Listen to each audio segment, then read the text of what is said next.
the defense of the American combat base at Khe Sanh was given the code name Operation Scotland. Khe Sanh was one of the most remote outposts in Vietnam, but by January 1968, even the American president, Lyndon Johnson, had taken a personal interest. With the Marines facing a full-scale siege by the North Vietnamese army, the question was being asked, should the base be held, or should it be quietly abandoned?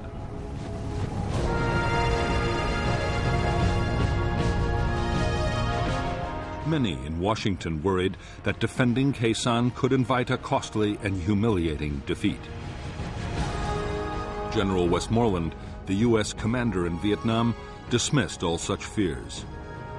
Already, Khe Sanh was tying up nearly 20,000 North Vietnamese troops, and there might be a chance of winning a major American victory.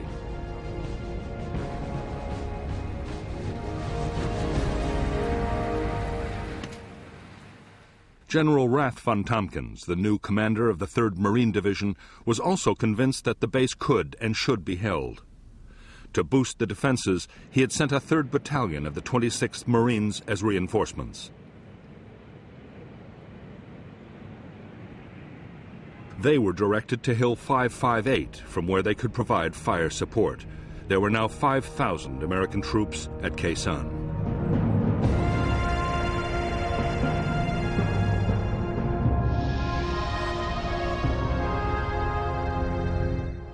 The combat base at Khe Sanh was built around a 3,900-foot airstrip.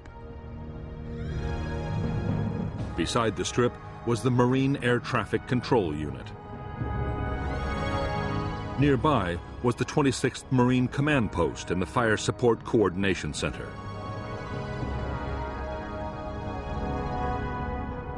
At the eastern end of the base was the main ammunition dump, with a secondary dump to the west.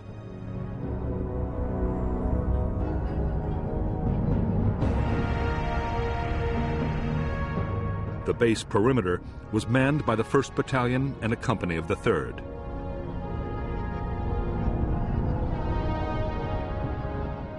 There was also a forward operating base run by Special Forces.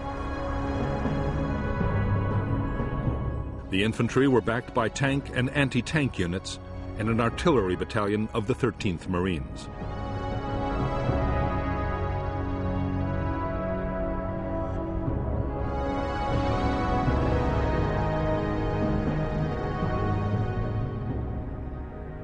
Outside the Khe Sanh base, the Marines held Hill 881 South, Hill 861, and a radio relay station on Hill 950.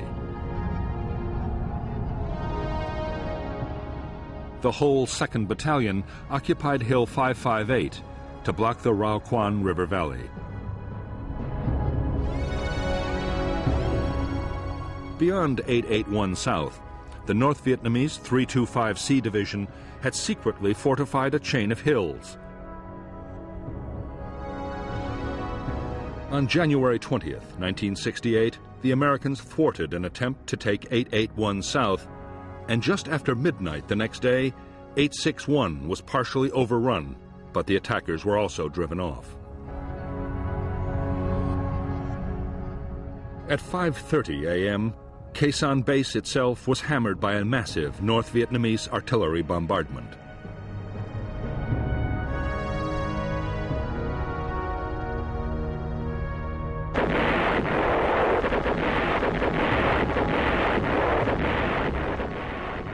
The shattering barrage of shells, mortars, and rockets, which slammed into the Marine combat base at 0530 on January 21st, signaled the start of the battle for Khe Sanh.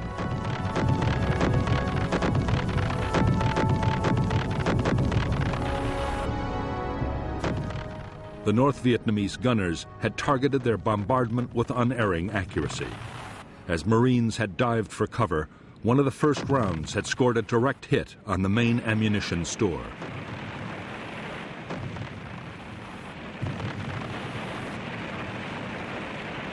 The No. 1 dump stored 1,500 tons of artillery and mortar rounds 90% of the base's entire stock, or 10,000 rounds.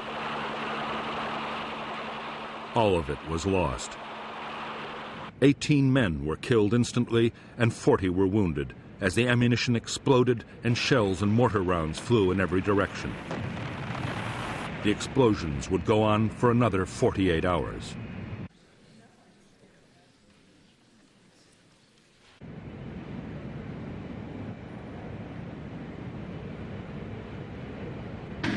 Even at the height of the chaos, the Marines were still able to fire their mortars and guns against the enemy batteries.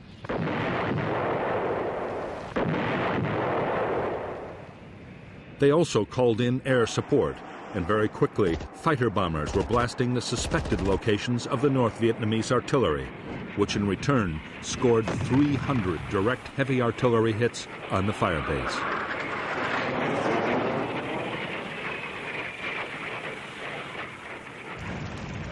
As the bombardment of the base reached a crescendo, the 26th Marines commander, Colonel David Lowndes, expected a massive North Vietnamese ground attack at any moment.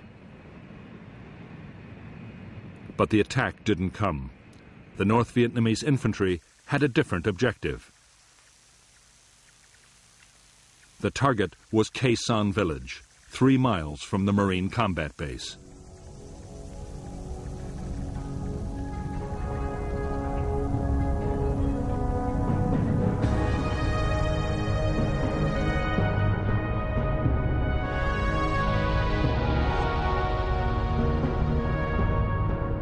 At dawn on January 21st, NVA troops attacked Khe Sanh village, where 200 Marines and South Vietnamese troops were stationed. The North Vietnamese attackers were a 400-man battalion of the 66th Regiment. The battalion attacked twice, but in the face of powerful American artillery and airstrikes, failed to take the village.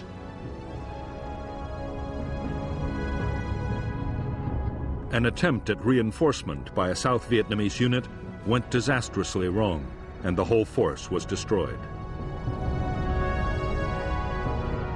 Later in the day, the village was evacuated and abandoned to the NVA.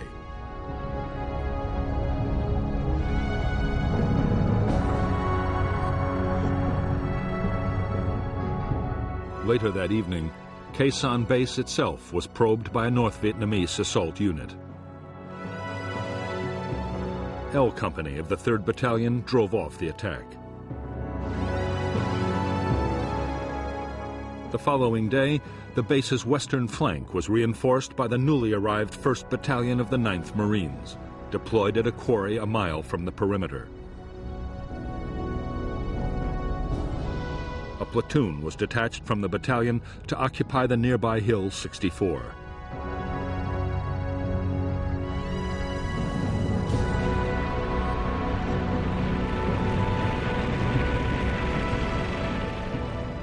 For the Marines inside the Khe Sanh base, the days were now filled with feverish activity. There were sudden heavy bombardments from NVA guns and rockets.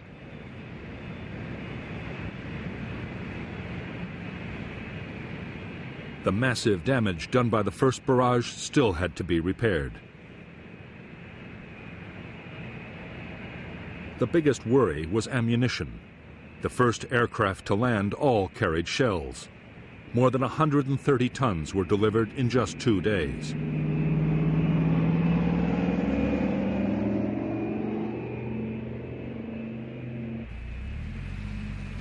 Reinforcements arrived too.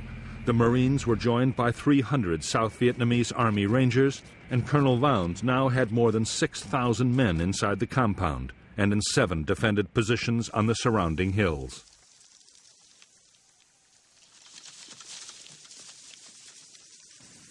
While the Marines at Khe Sanh braced themselves for the attack that was surely coming, General Westmoreland warned Washington that the battle could be the turning point of the whole war.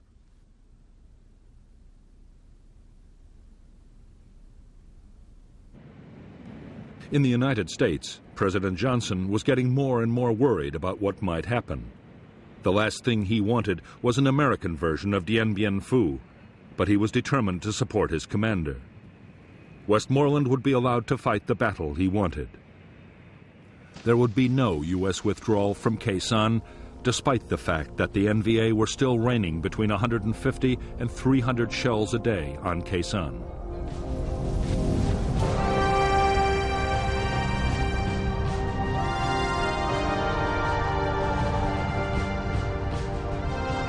It was the awesome potential of American air power that convinced U.S. military leaders that Khe Sanh could be defended.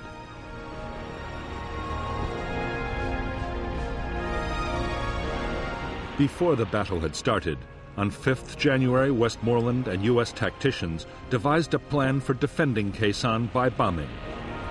It was already being unleashed on the North Vietnamese divisions with devastating effect.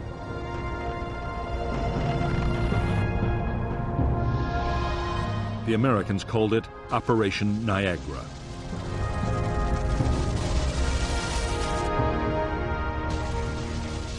The first part of Niagara was to pinpoint North Vietnamese troop concentrations. Information from air reconnaissance, special forces teams, radio interception, and every other possible source was fed into the intelligence system.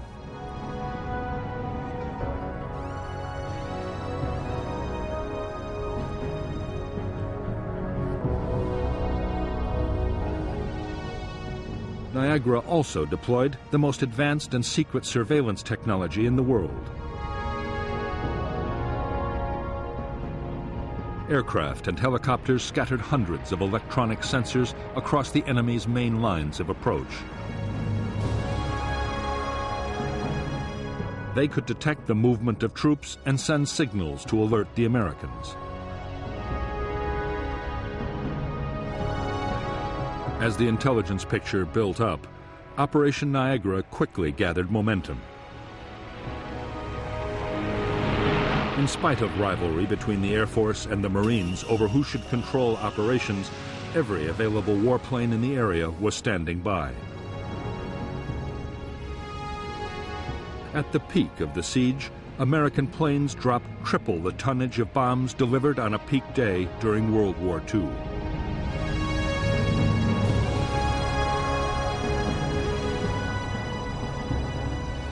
Added to this, fighter bombers would deliver 54,500 tons of napalm alone.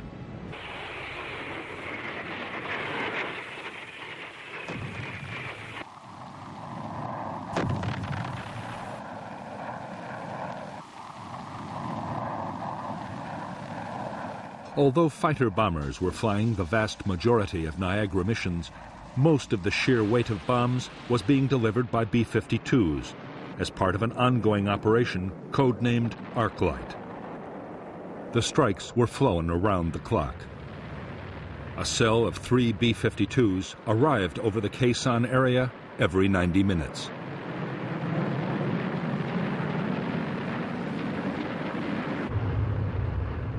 The giant heavy bomber was able to carry a massive 27 tons of bombs. The aircraft dropped their loads from 30,000 feet, high enough so that the planes couldn't be seen or heard from the ground. The only warning most North Vietnamese troops got of a raid was the shattering detonation of the first bombs. Over the 77 days of the siege, B-52s flew over 2,500 sorties, dropping more than 53,000 tons of bombs. The biggest Arclight raid of the Vietnam War so far was launched as part of Operation Niagara on January 30th. American radio direction finding seemed to have discovered North Vietnamese Army headquarters for the Khe Sanh offensive. Whether it was or not, no one is sure, but the site was annihilated by 2 B-52 raids in a single day.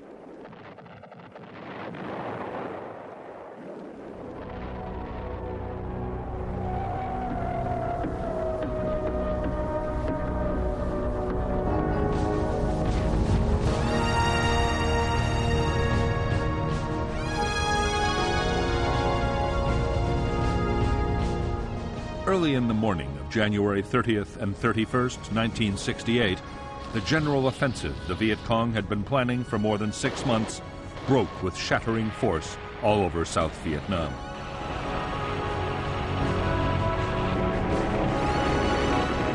As tens of thousands of Viet Cong attacked towns, cities, and military installations, American commanders were stunned by the sheer scale of the assault.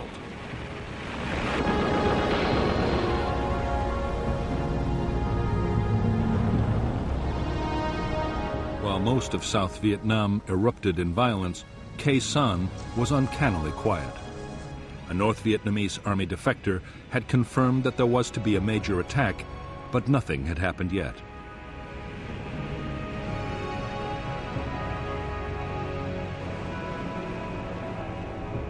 Some U.S. commanders believed that the arc light raids had shattered the North Vietnamese command system. There was no way of telling.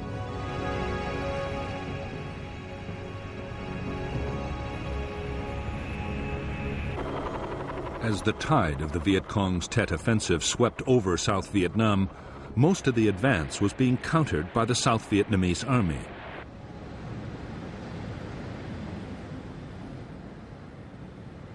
The Americans had been heavily committed in only a few places, mainly around Saigon and in Hue.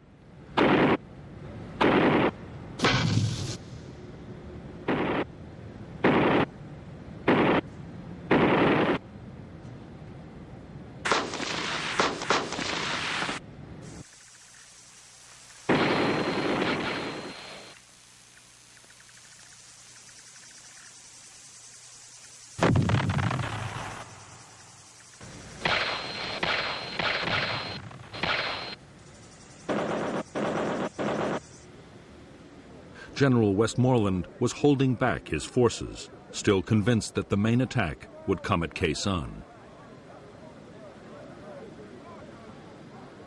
By this time, the weather in the Khe Sanh area had deteriorated badly. Heavy cloud cover had limited American airstrikes. The battle for the combat base had settled into a straight fight between American and North Vietnamese gunners.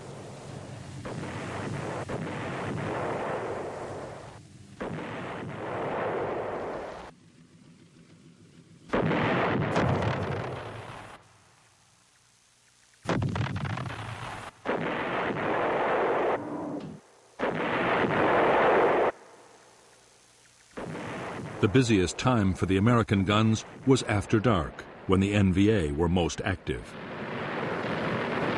Every night, the Marines laid down concentrated patterns of fire on likely areas.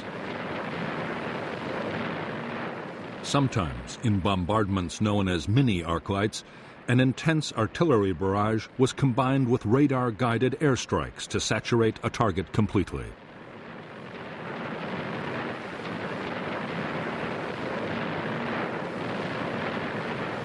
As for the North Vietnamese artillery, most of the guns, rockets, and mortars were by now in place.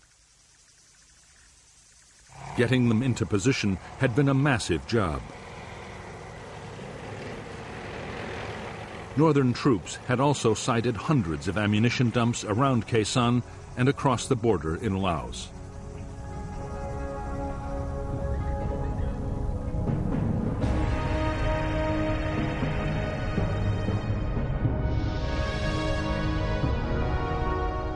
The North Vietnamese had placed large numbers of their shorter-range guns and mortars within 2 miles of the Khe Sanh base.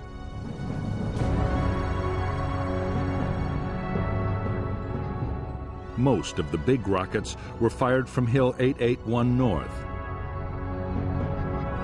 The heavy guns were much further away, on Hill 305, and in caves on the slopes of the Ko Rock Mountain across the border in Laos. While they could hit the Americans, the Marine guns didn't have the range to hit back. Even the Army's big guns on the Rock Pile and Camp Carroll couldn't reach the NVA's heavy batteries.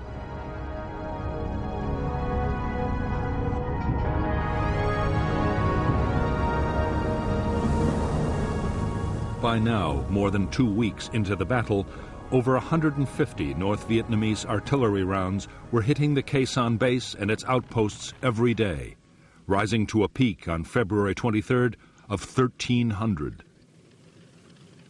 For the Marines, building the best possible protection was a matter of life and death. Orders were that every man had to have access to a bunker able to stop an 82-millimeter mortar round. Command posts were to withstand a 120-millimeter hit. As for the heavy shells of the NVA's biggest guns, nothing could stop those.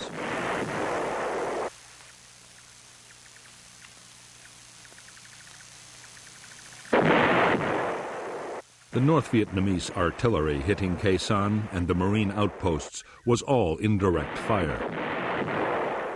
Spotters on the hills corrected the gunners' aim by radio, but the gunners themselves could never see the targets.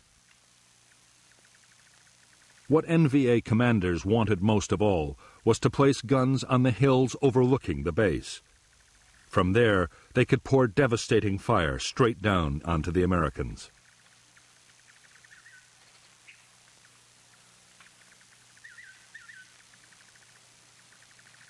On February 5, 1968, the American chain of electronic sensors detected a large-scale NVA movement.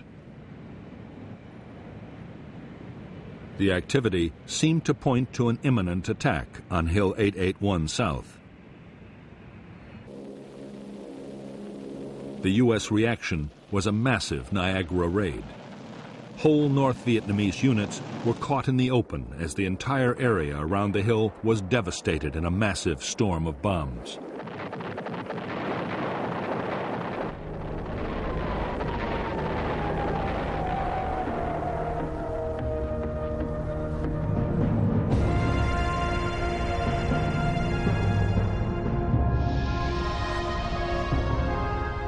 Although a North Vietnamese attack on Hill 881 South had been blocked, the Americans had failed to detect a battalion closing on an outpost called 861A.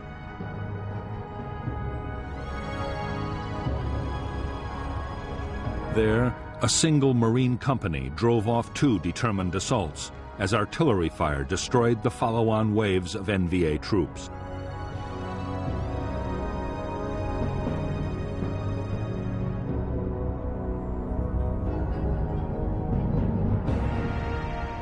On the night of February 6th, the North Vietnamese 304th Division began to clear ground approaches to Khe Sanh from the west.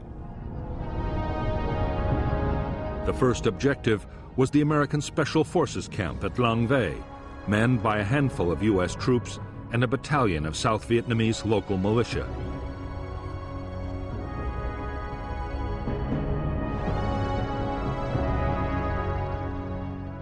The attack was launched by the 66th Regiment, 1,500 men backed for the first time by tanks.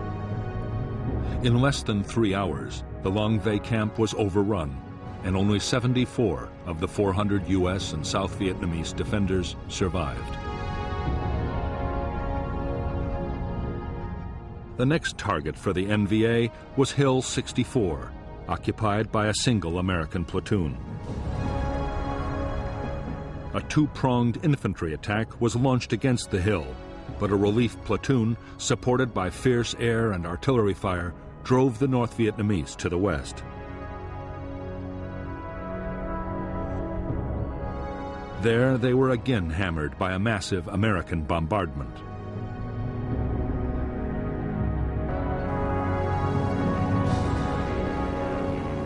Even though the NVA had again failed to take any more American hill outposts and had lost hundreds of men in the attempt, they had at least captured Long Vây. A thorn in their side had been eliminated, and they had cleared Route 9 for their own use.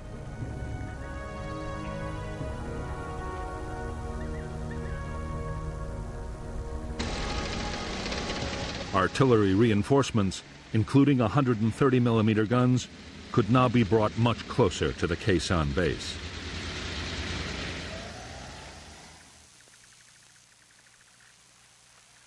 The Americans were sure the NVA had finished building up their forces at Khe Sanh and were ready for the main attack.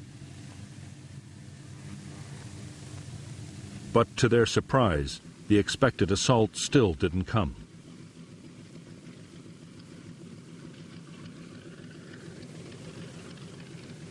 Instead, the siege settled down to a deadly daily duel fought by artillery and aircraft. At the same time, the North Vietnamese began to launch frequent small-scale probes against the base perimeter.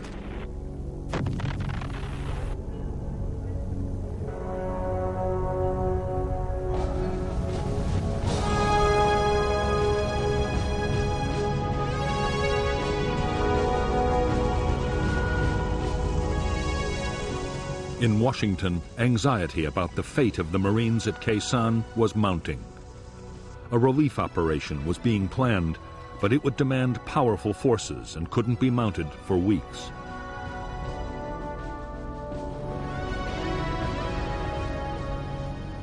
The weather was still too poor. Meantime, if the base's air bridge was cut, it would be all over for Khe Sanh.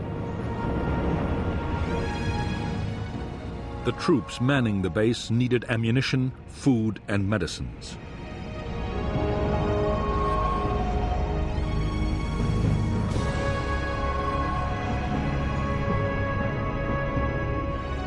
Casualties had to be evacuated.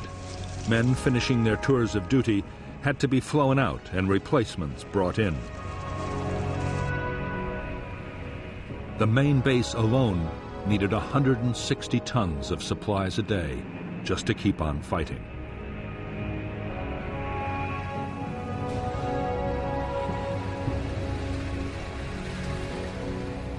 The supply effort depended above all on the huge load-carrying ability of the C-130 Hercules transport. The aircraft was able to carry up to 20 tons of cargo, but for that very reason, it needed most of the strip to land and took time to turn around.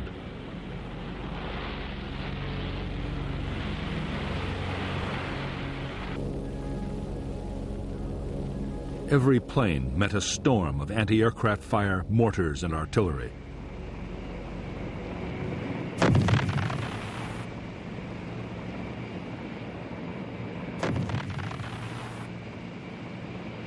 On February 11, 1968, the North Vietnamese anti-aircraft gunners scored their first major success against a Marine KC-130 Hercules landing at Khe Sanh.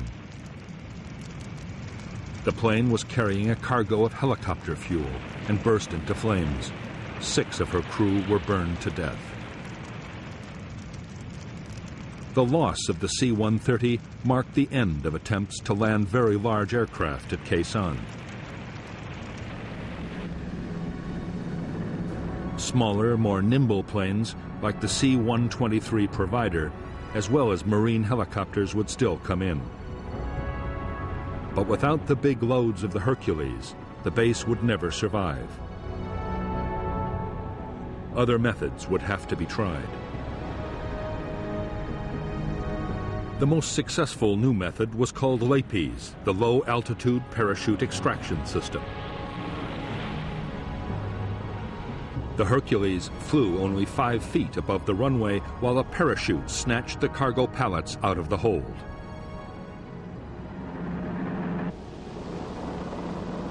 Another technique used a hook and arrestor cable to drag the load from the aircraft.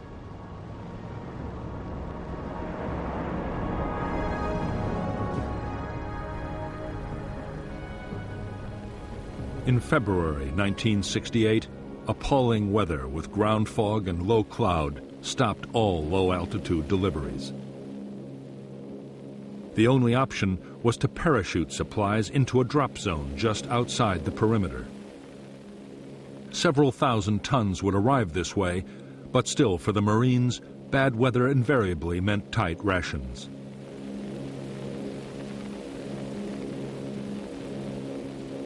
Although the battle to supply the main base was being won, the hill outposts were a much bigger problem. A fifth of Khe Sanh's manpower was stationed on the hills. The men were suffering almost 50% casualties, and the posts depended completely on helicopters for supply.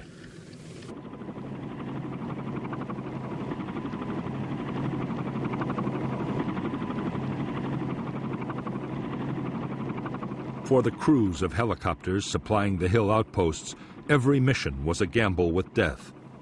North Vietnamese gunners were quick to target the approaches and the landing zones.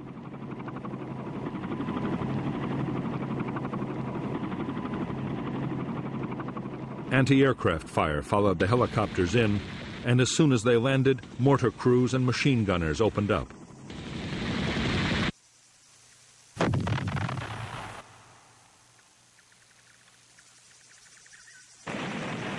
As the slopes of the hills became a graveyard for American helicopters, the Marines realized that the survival of the hill outposts was under serious threat.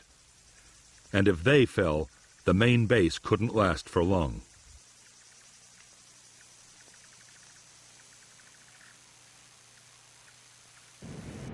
Air commanders worked frantically to devise new tactics for getting helicopters in and out of the hilltop bases safely.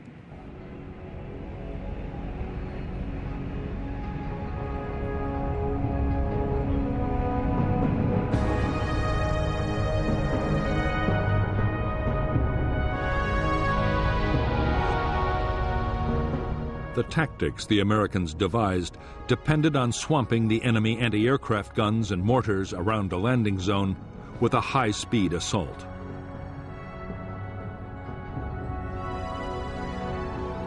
"12 Skyhawk fighter bombers, 4 Huey gunships, up to 16 supply helicopters, and an airborne command and control aircraft all acted together.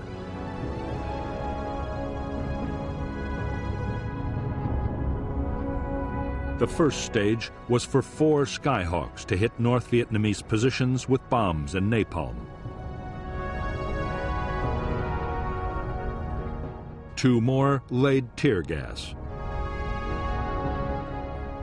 Next, 2 Skyhawks dropped smoke bombs to create a corridor, and 30 seconds later, the transport helicopters swooped in, covered by the Huey gunships. Meanwhile, 4 more Skyhawks with rockets, bombs, and guns made close-in attacks. The whole operation was over in less than 5 minutes.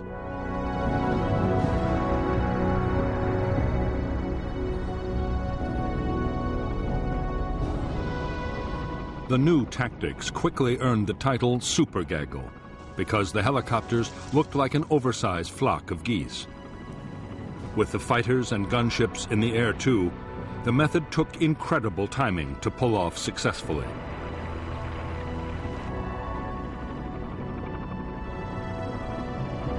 But it worked. Only 2 more helicopters would be shot down, supplying the hill outposts.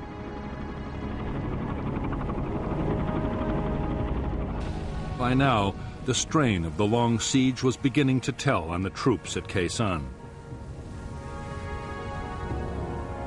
Being under shell fire every day meant a steady drain of casualties and constant tension. Food was often down to 2 C-ration meals daily. Conditions were appalling. The bunkers were knee-deep in filth and mud and overrun by rats. In addition, it was impossible to forget that up to 20,000 enemy soldiers were waiting for the signal to storm the base.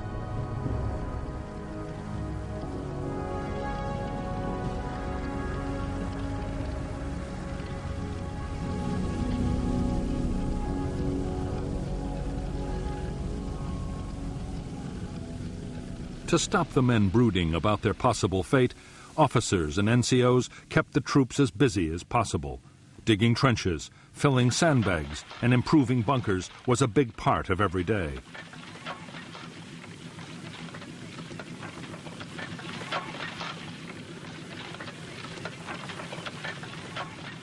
There was some patrolling too, although not more than 500 yards from friendly lines. Colonel Lowndes had no intention of sending his men into certain ambushes, and in any case, they had to be kept clear of the Niagara bombing raids.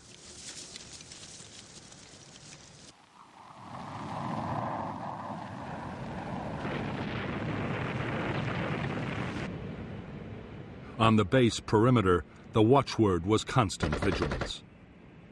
The North Vietnamese were probing the defenses with infantry and sapper teams. The Americans were facing assaults of up to 200 men at a time as the enemy tested for weaknesses in the line. The Marines were also plagued by hidden machine gun nests, which could open up at any moment, day or night.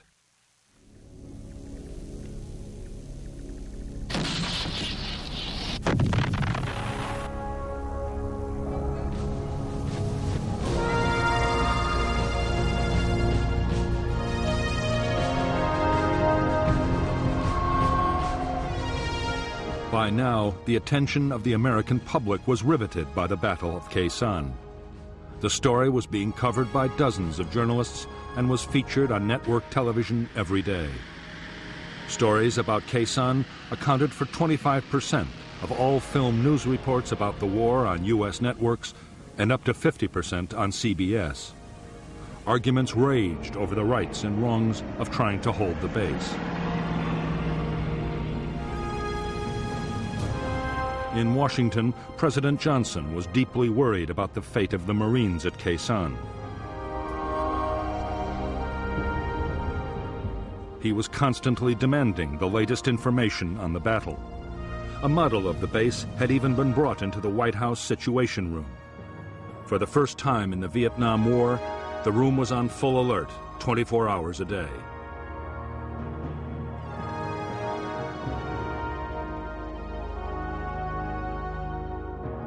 A multitude of doubts and fears haunted the president and his advisors. Should nuclear weapons be used to save the base, as some had suggested? What if the enemy diverted or poisoned the base's water supply? Most worrying of all, what if enemy jets mounted a sudden bombing attack on Khe Sanh? It would be a massive propaganda victory for the North.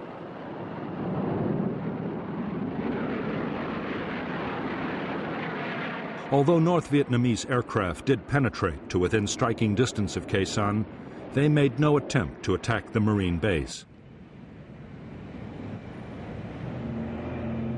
American air defenses over the DMZ were far too strong.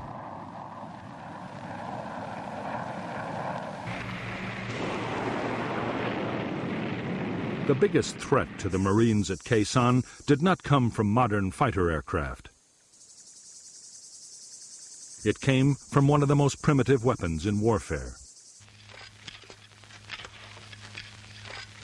The North Vietnamese besieging Khe Sanh were digging mile upon mile of trenches and bunkers, just as they had at Dien Bien Phu. They were fast approaching the perimeter of the combat base itself.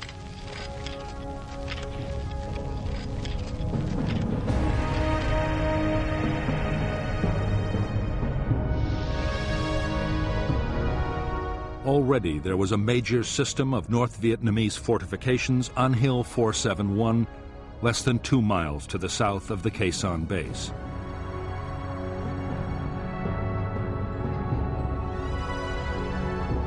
Now, at incredible speed, the trench lines were being extended northwards until they reached to within 25 yards of the American perimeter. Another line of trenches and bunkers was creeping across from the southeast. The NVA plan was for the infantry to mass under cover of the trenches before launching their final assault.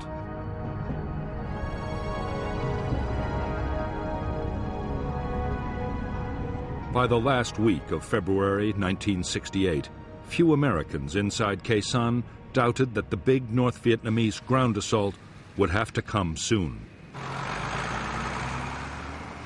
The moon was in its darkest phase, and a night infantry attack would have a good chance of overwhelming the perimeter defenses. Smashing the enemy trench lines was an absolute priority.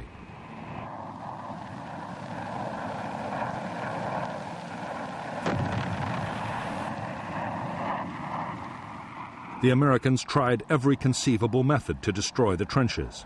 Napalm and bombs were rained down in huge quantities. The Marines fired countless artillery barrages.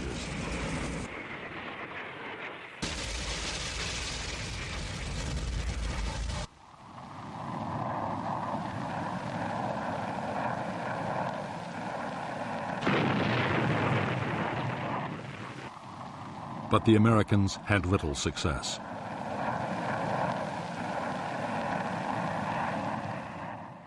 The discouraging fact, learned from other wars, was that it could take 1,000 hits to destroy 100 yards of trenches.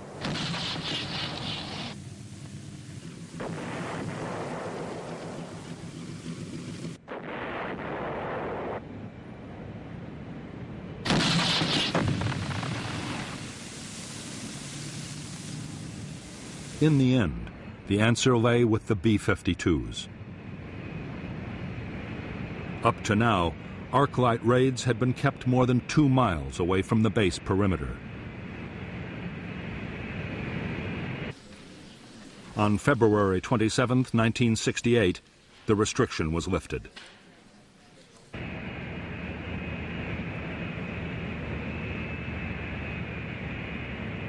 For the first time, the B-52s, under close radar guidance, dropped their bombs to within 1,200 yards of the Khe Sanh base.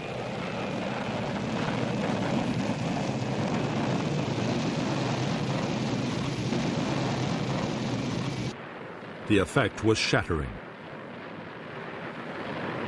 There was massive damage to the North Vietnamese trenches and bunkers.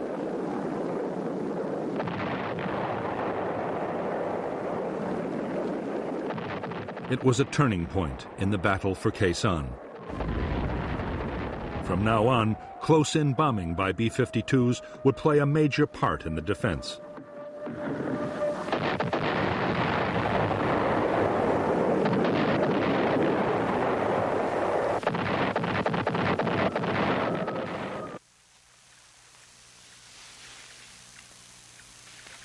The sudden increase in North Vietnamese activity around Khe Sanh had left no one in any doubt that the climax of the battle was near. A few days before, a Marine patrol trying to get information had been almost wiped out. North Vietnamese traffic along Route 9 from Laos had also risen to a new peak. Enormous quantities of supplies were being rushed to the Khe Sanh divisions for the final assault.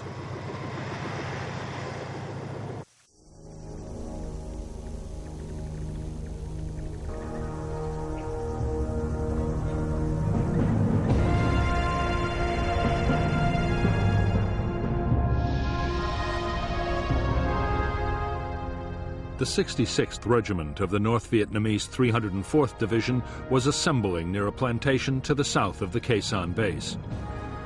Units were also massing near an old French fort. On the night of February 29th, a battalion of the 304th NVA Division assaulted the 37th ARVN Rangers at the eastern edge of the camp, a diversion to cover the unexpected and imminent withdrawal of all NLF troops from Khe Sanh. The American defense was to coordinate strikes by artillery, fighter bombers, and B-52s on 3 main areas through which the attacking NVA had to pass. Then, as the final assault waves approached the base, Khe Sanh's own defensive fire plan was unleashed.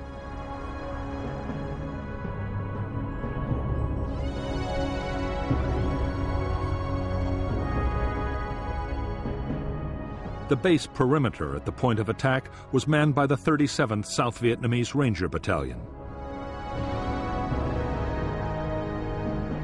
As the lead NVA units advanced, the base fired an artillery pattern forming the sides of an open box.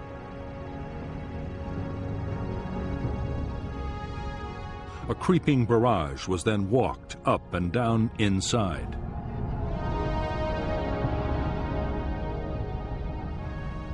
At the same time, 2 NVA battalions, cut off behind the box, were hit by fighter bomber strikes.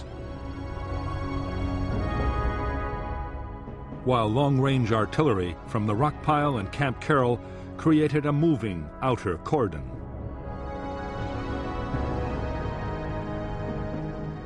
The North Vietnamese troops, who survived to emerge from the open end of the box, then faced the direct fire of the South Vietnamese Rangers. Over the next week, despite continued aerial bombardment and the barrage of artillery fire, the trenches came even closer. Then, for no apparent reason, they stopped.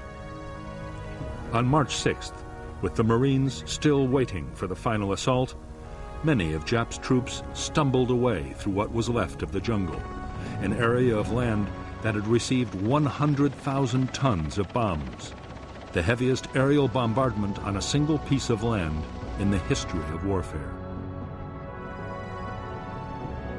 The next 3 weeks were relatively quiet around Khe Sanh.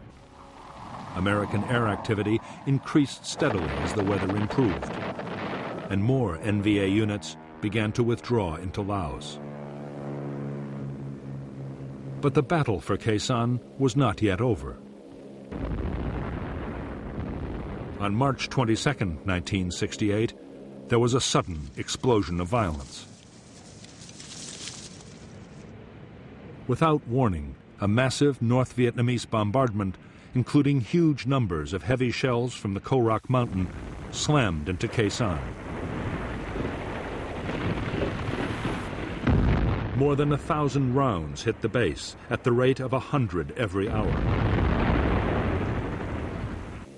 At the same time, the electronic sensors around Khe Sanh again indicated NVA movements, and the Americans replied with heavy bombing.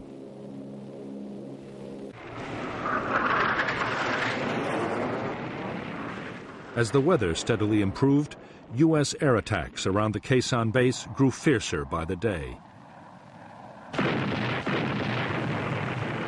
Further afield, over the North Vietnamese rear areas, fighter bombers roamed with orders to pounce on any movement.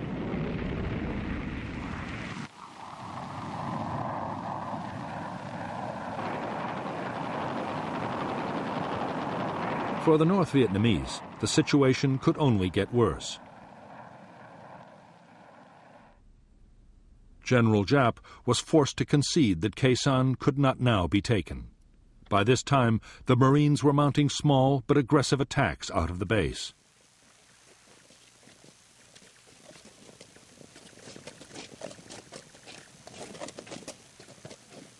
General Giap now ordered the remainder of his units to pull back from Khe Sanh. One by one, the NVA regiments around the base melted away. Only 6,000 troops were left behind to continue the siege of the Marine combat base.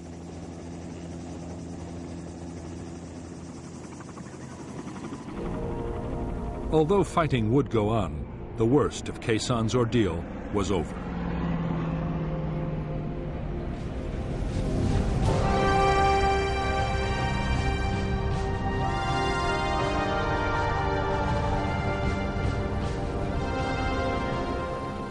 On April 1, 1968, the Americans formally ended Operation Scotland, the defense of Khe Sanh, and 7 days later began Operation Pegasus.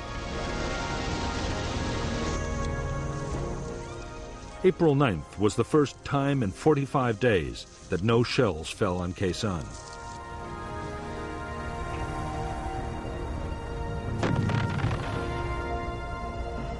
The aim of Pegasus was to reopen Route 9, the road linking Khe Sanh to the other American bases along the demilitarized zone. As well as the Marines, Pegasus deployed the 1st Air Cavalry Division, the most mobile American unit in Vietnam.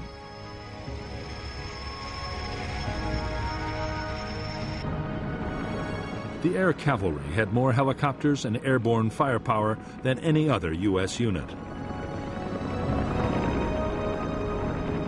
It was perfectly suited to the rugged and demanding terrain near Khe Sanh.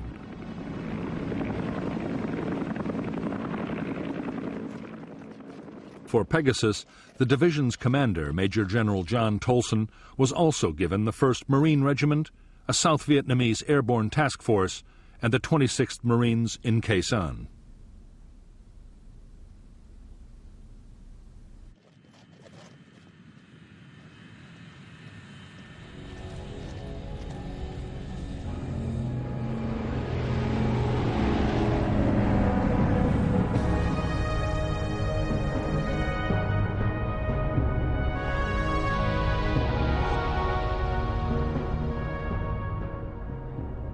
The entire length of Route 9 was still dominated by North Vietnamese Army units, especially elements of the 66th and 29th Regiments. For Operation Pegasus, the Americans built a main base for the air cavalry at Landing Zone Stud. The Marines would operate out of Ka Lu. The plan was for air assaults to seize landing zones and fire bases north and south of Route 9, while other forces pushed down the road.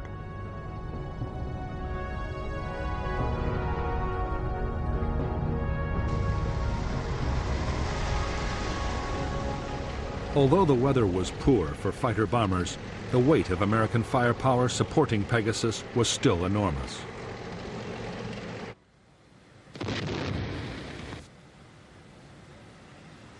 In a single day, the Americans fired more than 10,000 artillery rounds.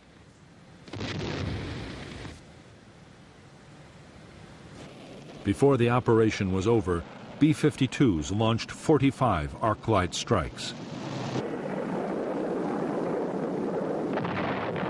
The American offensive was unstoppable. By April 5, 1968, the air cavalry had forged past Khe Sanh and established landing zones west and south of the combat base.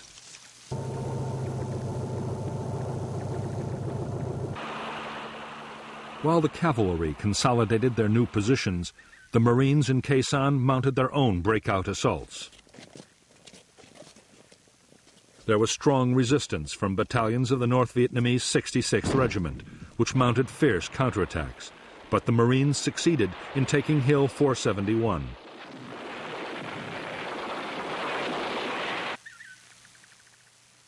It was the first of a string of NVA hills recaptured over the next few days.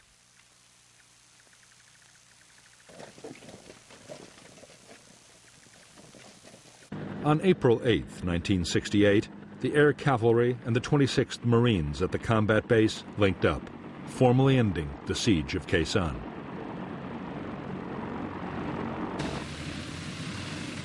In fact, the Marines were less than pleased to be seen as being rescued by the Army. In their view, they had long since guaranteed their own survival.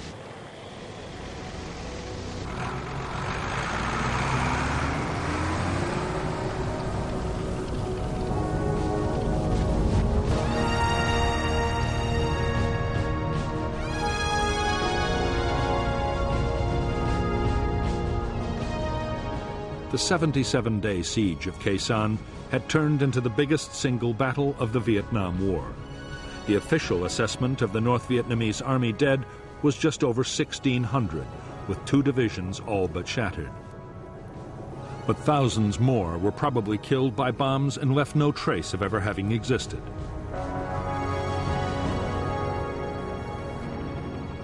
By the end of Operation Pegasus, American and South Vietnamese units had suffered 1,000 dead and 4,500 wounded. But official figures state that under 250 had been killed at the Khe Sanh combat base and its outposts. In the aftermath of the battle, General Westmoreland had high hopes that the next phase would be the thrust into Laos he had long advocated.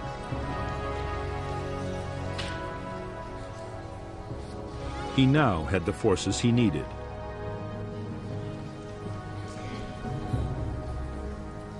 But Westmoreland's hopes for a great campaign to follow up his victory at Khe Sanh were soon dashed.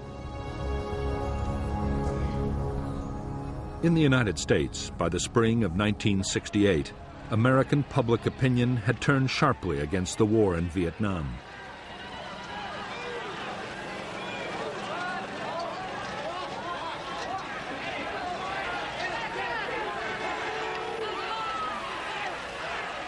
The shock of the Tet Offensive had led many to believe that the U.S. would have to withdraw sooner or later.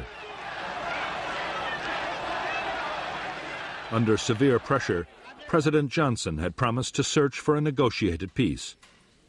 He ruled out any big troop increases and any widening of the conflict.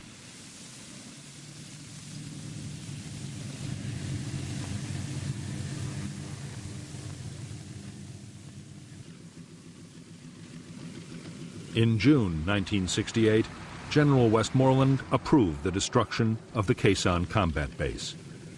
The president's decision not to widen the war had meant there could be no offensive into Laos.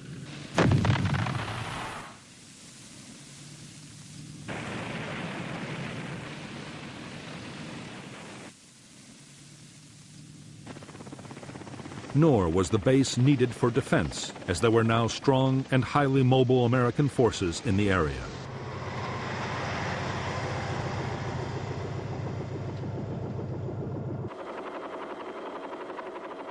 In any case, as both sides were slowly beginning to realize, even as the battle had raged at Khe Sanh, the war had changed out of all recognition.